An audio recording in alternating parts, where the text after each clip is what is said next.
No, danes pri Adventure Truck Slovenija se bo s Tomašem... No, danes pri Adventure Truck Slovenija se bo s Tomašem lotila kalupov za oblogo sten. Kaj več v kalupih, pa kako jih dela, bo pa kar sam Tomaš povedal pri sami izdelavi.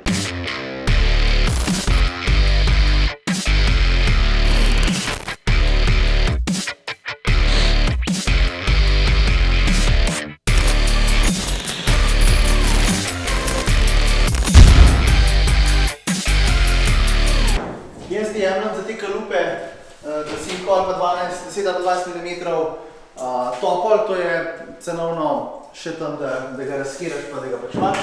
Tista dila je top. Ok, to je to. Zdaj tle malo osnovo, na kateri va delala kalup. Delala bova osnovo oziroma to vdolbino va delala iz stirodurja. Prvi korak naslednji pa je, da zacahnava oziroma nariševa lepo gor točno kam stvari pridejo. Zdaj ga pa sam damo na tisto pozicijo, kamor sva imela plana. To je tisto, na kar bova potem laminirala epoksi smolo z steklenimi vlakni. Nimamo pojma, kako se reče pravilno slovensko, da tele robove, da niso tako ostri. Glavno pošmirglamo, da so lepi, da je lep prehod, zaradi tega, da sam kalup na koncu pač lepo izgleda.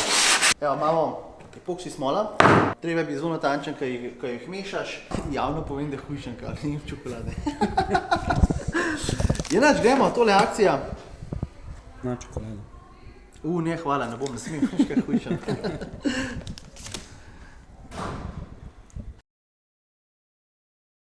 Nujno je potrebno, da je dobro zmešana.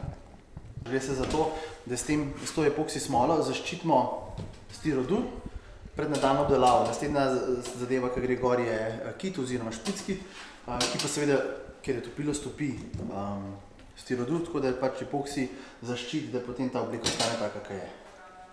Potem bom na roke kit dal gora, zato da bo tudi ta ovink dobila spodnji, tako kot se pa zagreja, in zato ga tudi smolo res dobro zamažem, da mi pa slučajno ne bi razžrl.